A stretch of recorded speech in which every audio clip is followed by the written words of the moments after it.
welcome back to my channel, and we are doing another best and worst in beauty for the month of May.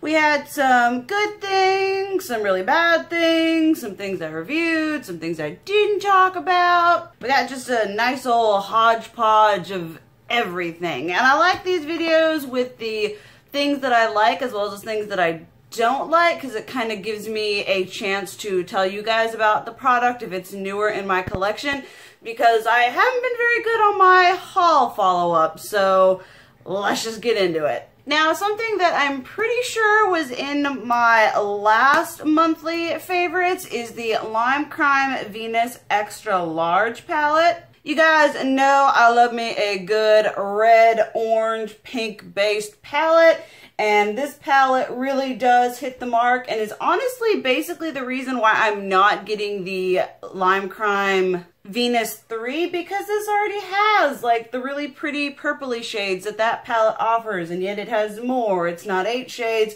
The formula is, I feel, above and beyond their normal lime Venus palettes. I keep saying they're Lime Crime. The formula, the pigmentation, and the wearability of this is just superior to their normal like 8-pan Venus palettes, and I just absolutely love this. And as me getting warmer, although I wear red, pinky, purpley eyes all the time, I'm enjoying this like even more in the summertime, spring, whatever. Now usually I do the like fails and the not so products at the end. I figure I'd just kind of like toss them around in here. So we got 2 more eyeshadow palettes going on here.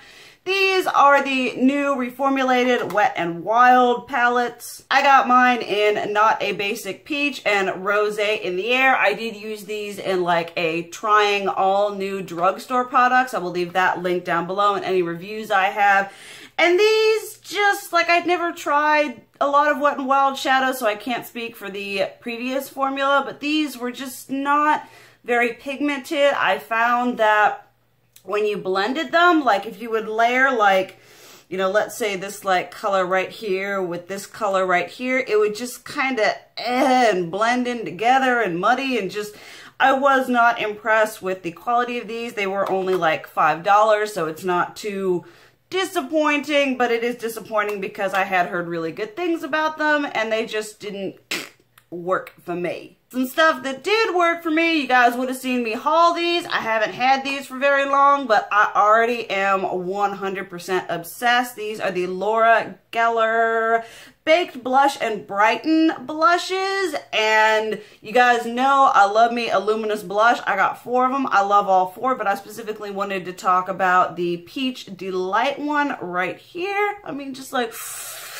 ooh, it is so pretty. And then this one is Pink Buttercream, which I find works really well if I'm like doing just like whatever and I'm like, what kind of blush can I throw on that's gonna add a little lift to my cheekbones but also go with a lot of stuff. This is my like new favorite go with anything blush.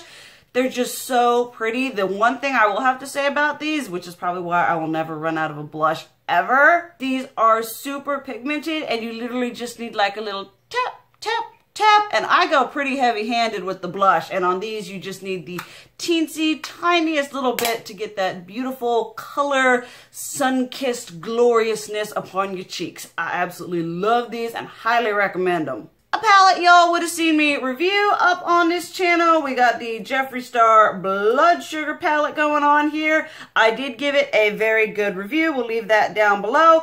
Although it isn't anything, you know, fantabulously new. Everybody's got a red tone palette out there. Anastasia Beverly Hills. But the quality is very good on this, and I feel like with his palettes, the quality just keeps getting better. I have been absolutely loving this palette. I recently used this color right here, Cavity and Root Canal together. It was just really, really pretty. I love the like peachy, warm tone neutrals. You know, I love all the reds, all the purples, all the pinks. I am just down with the color scheme of this palette, and I have been using it a lot more, and I honestly ended up liking this palette a lot more than I thought I would. I did get it because I wanted to review it, and then it ended up being really, really good, and now I use it a lot. Another recommendation and favorite for me this month, these are two of the new Wet n Wild liquid lipstick, liquid catsuits. I do have a whole swatch video. Don't know if it's up or not. If it's up, we'll link it. If not, stay tuned. Well, Wet n Wild has really done amazing things with their matte formula. This is the shade. The shade is teal, which is just absolutely beautiful. Then this one is Lavender Crown. They are so pigmented, opaque. They feel really good on the lips, almost like you're not wearing anything. They don't flake or dry down all crusty and nasty.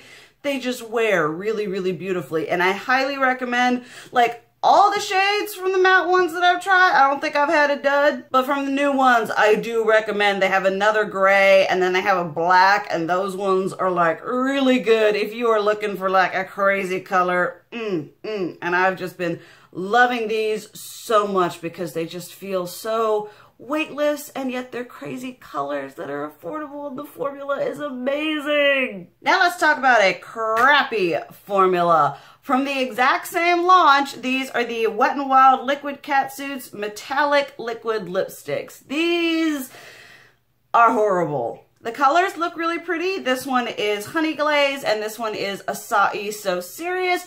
There's, I think, Acai So Serious and Pink the Town something were okay, but the rest were just, I mean, I don't know if you can you see how, like, oh my goodness, my camera's so stupid.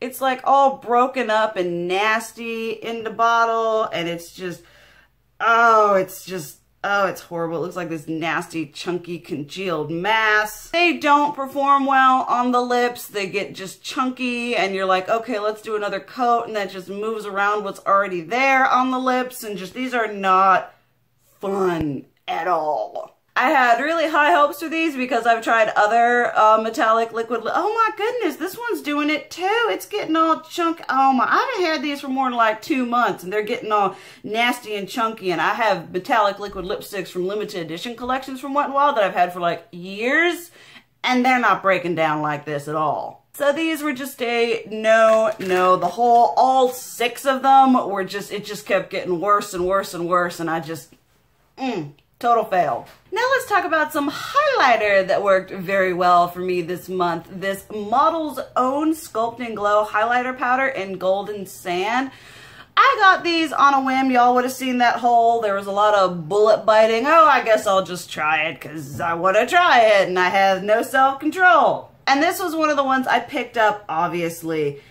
And this is just, oh, it feels so good. It's creamy. It's amazing. It's pigmented. This highlighter definitely took me by surprise. I was like, okay, all right, let's try it. Let's try a new highlighter. Dab. Oh, it was so amazing and beautiful, and I absolutely love this, and I've been using the crap out of it this month, and I'm going to continue using the crap out of it because it's so beautiful. And then another surprising favorite that I bought because I'm a highlighter addict and I'm a Becca addict, and I didn't realize how much I was gonna like it, is the new Dreamsicle shade. Now you look at it, you open it up, and you're like, ooh, that's real, like, may not work so well. But it is absolutely beautiful. Like, on its own, I'm like, yes, I'm living for that, like, tangerine-y, peachy, whatever vibes.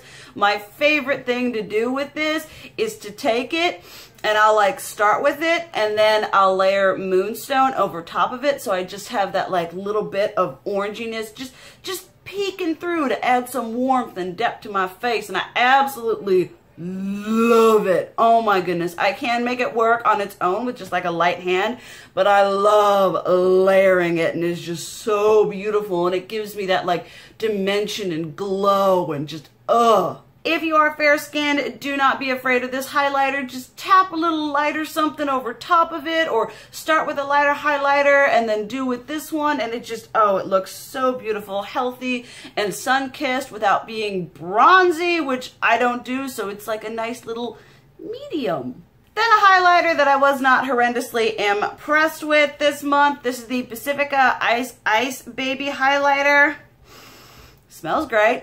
But I am just not a fan of the formula. It feels very smooth. It picks up okay on a brush, and it's just kind of this little, like, a little bit of a shifty, not really of a glowy, kind of a light little piff of a highlighter, which y'all know I would prefer to glow heavenly than just a little faint duochrome. So we had a lot of good and we had a lot of bad, so that's the way the month goes. Let me know what you guys have been loving or hating this month. I love hearing about products I should try, products I should stay away from like the plague. I just love hearing y'all guys. Thank you guys so much for watching. I love you, and as always, keep it real. Mwah!